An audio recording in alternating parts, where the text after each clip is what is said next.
నజ్జికర్లతో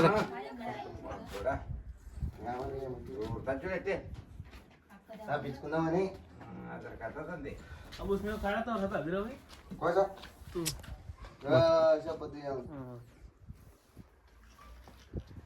ఇప్పుడు అది అర్థం చేసుకుంటుంది అది కూడా నన్ను ఏం చేయలే అని అర్థం చేసుకుంటుంది.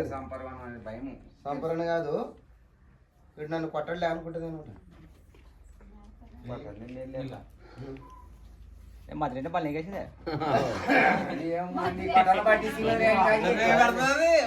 నిక్కర్ వేసుకుని కానీ నాన్న గిన్నెనే ఇంకా పక్కది కదా దోగండి అంటే కదా ఆ పక్క